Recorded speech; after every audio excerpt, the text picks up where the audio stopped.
Welcome to the Debt Crisis Problem Podcast, your source for insights into major risk events that could trigger an economic downturn and debt crisis. Today, I'm introducing the Debt Crisis series. Our goal is to create risk awareness and spark a healthy debate for the average citizen. The world is too fragile to wait. We need fresh candor and common sense. A debt crisis looms due to unsustainable debt and deficit spending everywhere. It's time to wake up and speak up. Let's get started. About the author. Hi, my name is Jerry Staker. I'm not an authoritative source, the head of anything, or some sort of know-it-all expert. That would be the last thing to describe me. I'm a common sense, normal gut feel U.S. citizen. I am not going to talk past you like other authoritative sources do.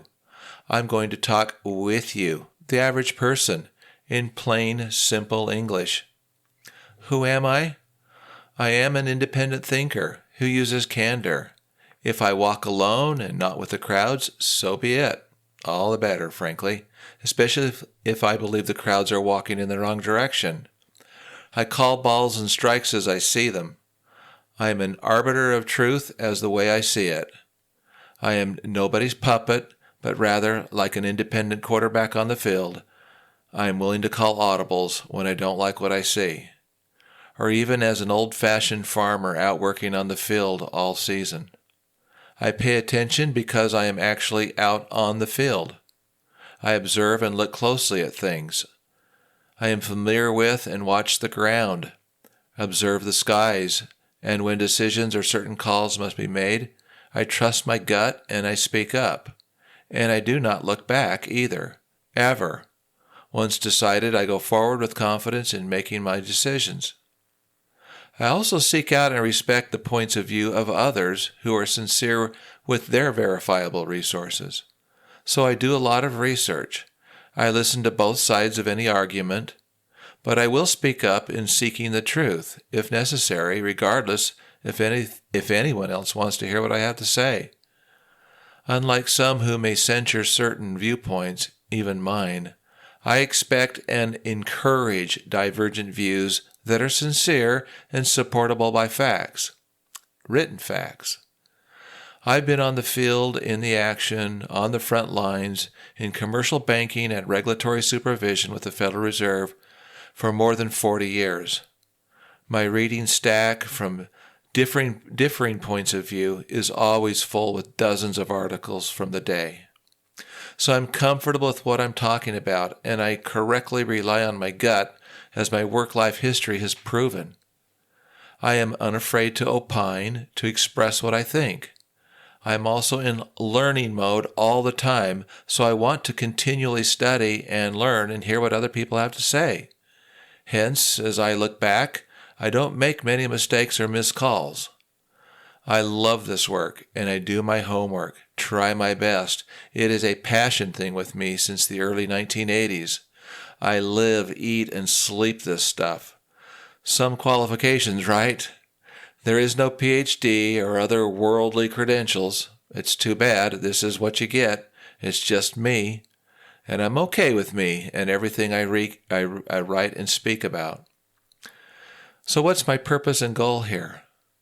My purpose in doing this is to raise credit risk awareness in the United States, the risk of default and non-payment, by creating a healthy and transparent debate stage at the average citizen level. Right now, it's completely missing, and it's wrong.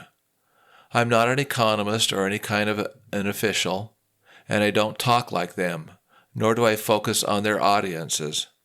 The experts can debate among themselves because they don't speak to the people anyway. On the other hand, I care about the people, individuals, the families, and the small business owners. I don't like to see people needlessly suffer under the burden of heavy debt, as so many people, families, and small businesses are needlessly ruined.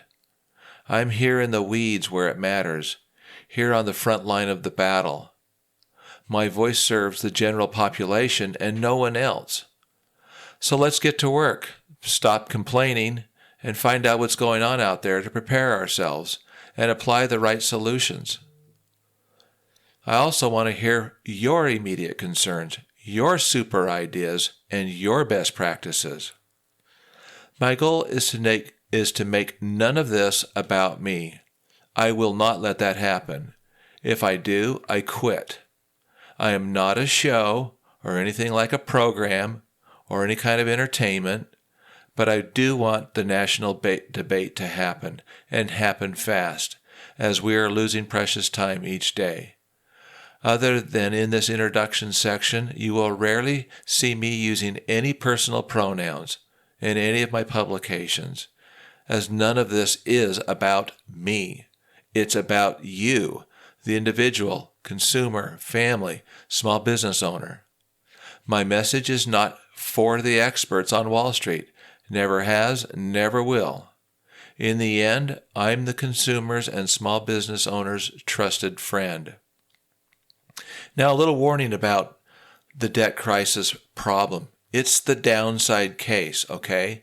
It sounds horrible and sometimes even alarming as you go through these debt crisis risks, okay?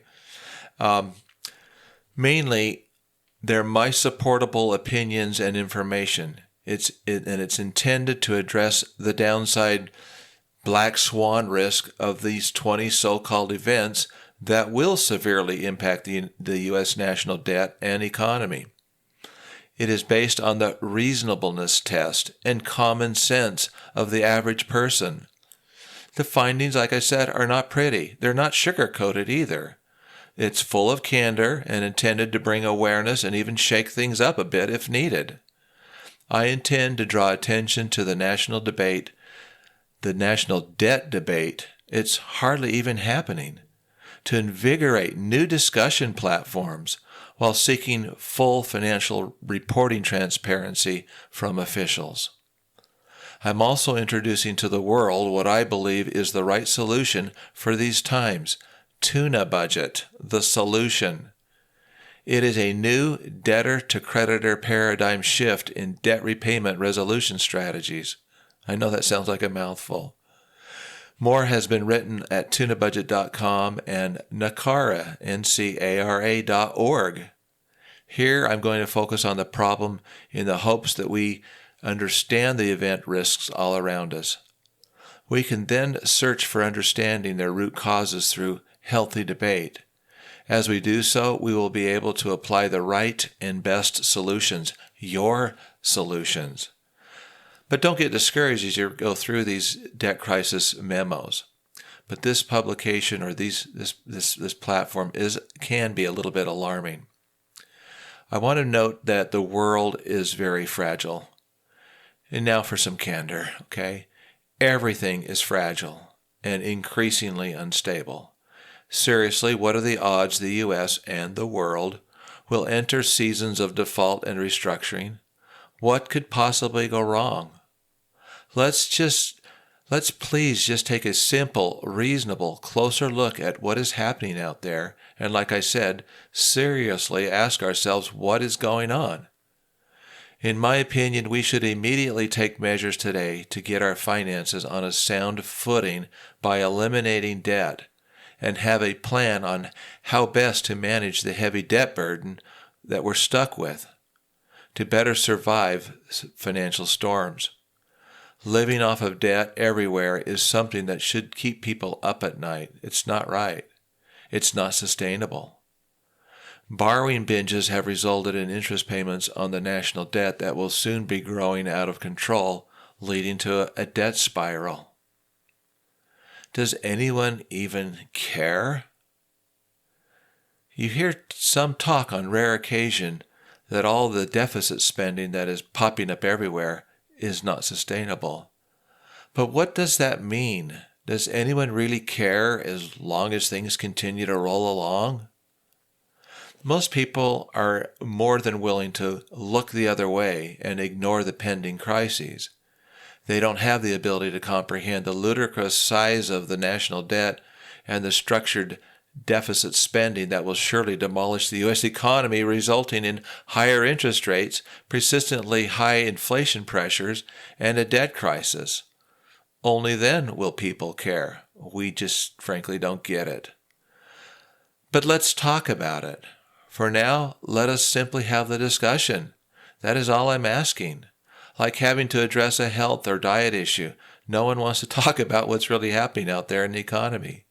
It is like some mysterious belief that everything's okay or business as usual, and yet everyone's gut is turning inside out because they know something is not right. But to have a rational discussion of what is happening in the economy and talking about what might happen next is out of bounds talk territory, right?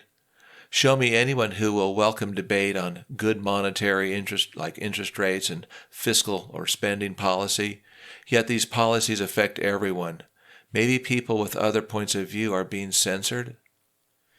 Again, there is no real national discussion or debate yet. In this podcast platform, you'll notice that I'm going to call out or otherwise hold accountable economists, rating agencies, U.S. regulatory agencies, elected and appointed U.S. government politicians, etc. Somebody needs to be held to account, and we have to start at the top. In the end, my goal is to get the healthy debate going. That means it's respectful and professional and well thought out. And respectful, like I said. Why? Because national policy, something that affects everyone, but everyone leaves it up to the experts and their decisions, clearly will be seen as not being in the best interest of we the people. Actually, in terms of magnitude, we're way beyond the point of no return. We are now in red flag territory, as there's nothing anyone can do but just keep prolonging the pending debt crisis. The experts won't speak up loud enough. It's now too late to avert a debt crisis and a severe economic downturn, in my opinion. This is not a matter of if, but when. Furthermore, we the people give our public officials and economists way too much credit and blanket power out of this non-debate world that we live in. We have essentially become an audience unto ourselves. They have become very narrow-minded, drunk with groupthink to impress and build up each other and a special class unto themselves at our eventual grand expense. They also refuse to honestly talk about the reality of the risks we face in a common sense and transparent manner. They fear that if they tell the truth, the public will panic, votes will be lost, and sadly, because the public is totally unprepared, the public will panic when they get caught unprepared. Everything turns into a blame game, with no one apologizing or accepting any responsibility, ever. Notwithstanding, there are reasonable voices out there that may see things from a different perspective. Where do they go? How do they share their common sense opinions and best practice recommendations with others? Washington, D.C. or other big coastal cities don't have all the answers. I'm sorry. They're not the only ones that can solve problems. Some may think policymakers are deliberately making the people overly dependent on the U.S. government for whatever reason. Concerned citizens don't have a central voice in this process at present, but there should be. I believe the people can see more clearly beyond the narrow and limited horizon the officials and economists want to see, and can offer more balanced views. There's more than this than stable prices and maximum employment, as a debt crisis will disrupt everyone's lives in ways in which tens of millions of people will not likely recover anytime soon. Forced U.S. spending reductions will be required, and the usual standard of living will fall off the charts. We will have no one to blame but ourselves for not speaking and showing up for today's non-existent debate. So I have an invitation for you. I would invite you to take a closer look at reality and these 20 risk events here in the Debt Crisis Problem podcasts. Draw your own conclusions as you really see them. Use common sense, reasonableness, and take necessary precautions today. Talk it up. Is it really past time to get out of debt, if possible? Should debt be limited to a modest level or no debt at all, including the mortgage? And if you are stuck net high in debt, what do you do? There should be no doubt that things are going to change, probably much sooner than you think. What's coming is going to affect you, everyone, and everything. Please take a deep, serious look. Now, I'm standing by an earlier outlook forecast. So I'm going to bring you back and share with you some insights that I had in second quarter of 2020 of interest rate hikes, and in a little publication I put together called Empowering Small Business to Repay Debt, the Coming Paradigm Shift from Creditor to Debtor in Loan Repayment Solutions. That was at NACARA.org in May of 2020, just after the first wave of the pandemic came on. This is what I wrote back then. The worldwide stimulus everyone sees is ultimately akin to a lit can of starting fluid, fire being sprayed onto a pile of logs, or simply put, living off a mock credit card. Interest rates the world over are maintained at near 0% because it's the only way economies won't really burn. Everyone seems to borrow more and more money, but very low interest rates likely create asset bubbles, think housing, and bond and equity market bubbles too. And what will happen to bubbles when inflation and short-term interest rates increase to 4% or higher? For whatever reasons, very few people, it seems, are willing to even talk about that. Currently, the world is facing a massive global stress, high unemployment, and lackluster demand. Life is wonderful, but bad things happen very so often. There are consequences in life, to each decision an individual makes, all the way to major U.S. governmental policies.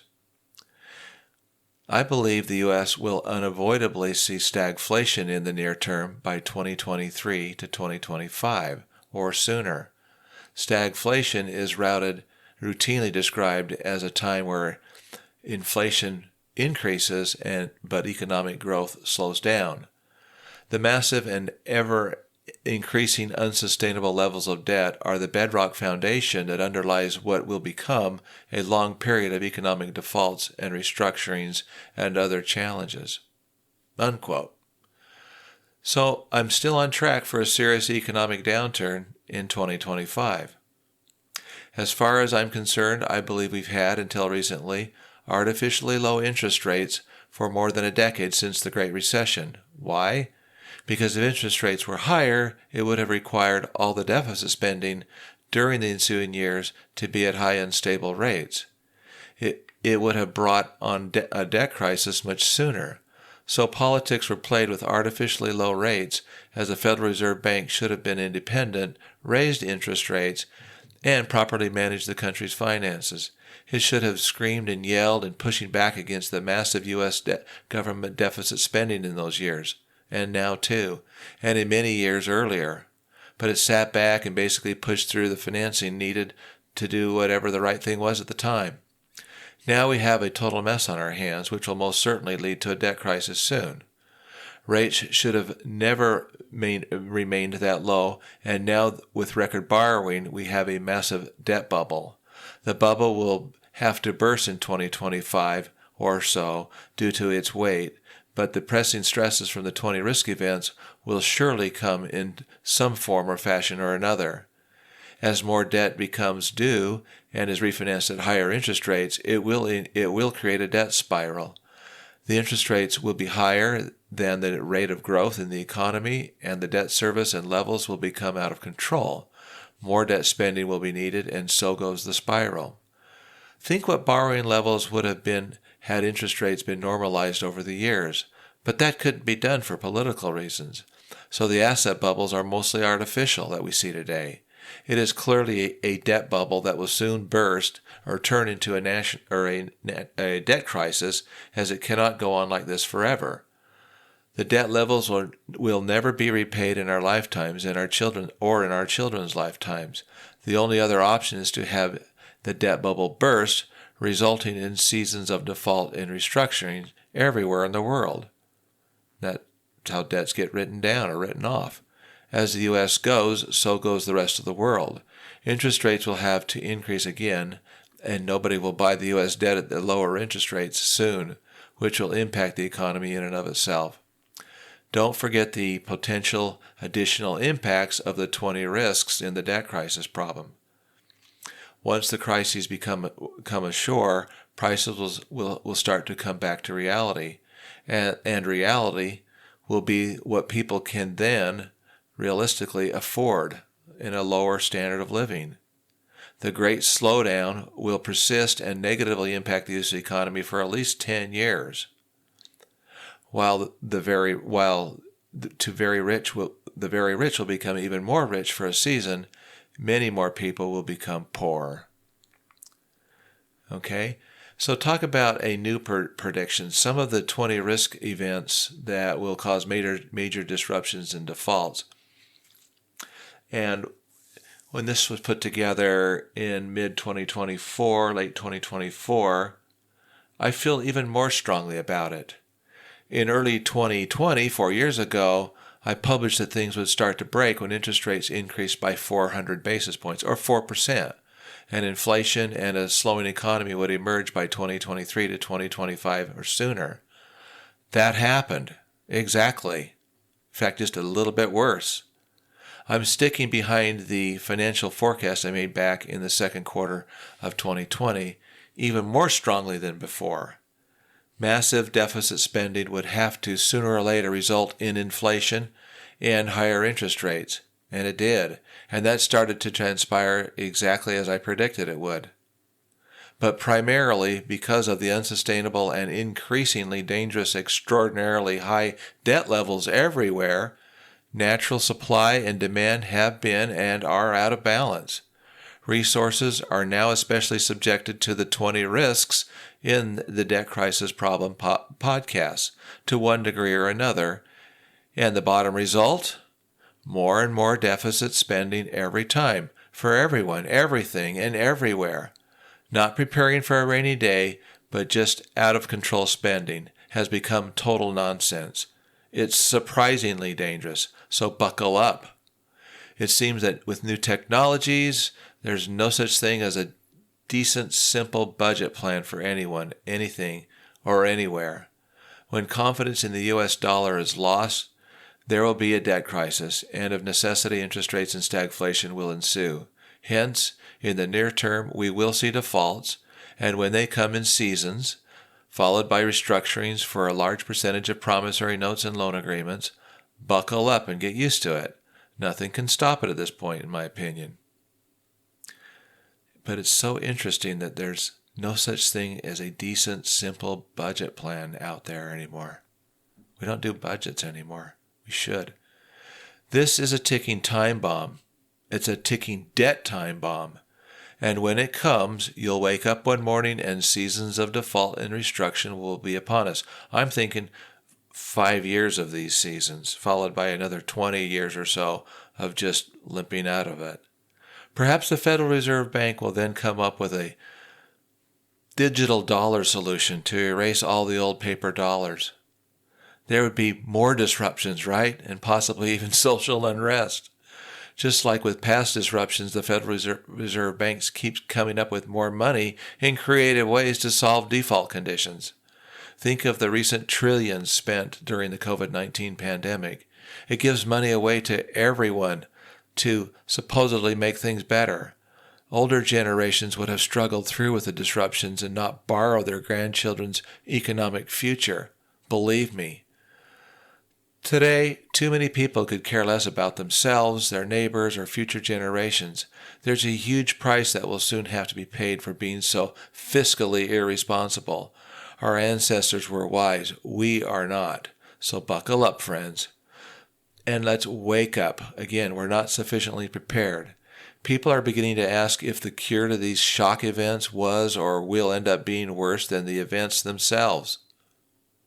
The cure to these shock events was or will end up being worse than the events themselves. The endless spending all rolls onto the backs of future generations of the American taxpayer.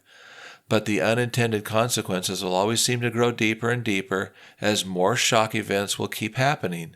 Does anyone think they won't? Just had 2 major hurricanes, around $50 billion apiece. We should have had savings set aside for such events, like sufficient dry powder for emergencies. Irresponsible politicians and other federal officials have taken the easy way out with deficit spending, which becomes heavy, soggy debt instead. The debt levels just keep growing and growing at unsustainable levels. But whatever it takes to put the sleepy giant back to bed, back to sleep, right? Once again, society thinks everything is fine, until it wakes up one day. As you explore the 20 risks in the Debt Crisis Problem podcast, I ask the question at the end of each chapter, can you smell a debt crisis yet? You go with your gut instinct. You're not wrong, and neither am I. Thank you for joining us. Today, I introduced the Debt Crisis Problem podcast and all the 20 risks that you'll see there that contribute to the looming debt crisis. We hope to highlight the urgent need for transparency around these risks, and we want to hear from you.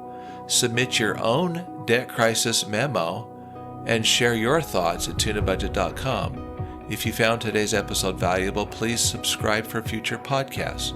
Your support helps us grow this healthy debate that needs to happen. Until next time, take all necessary precautions. Your financial wellness matters. Thanks again.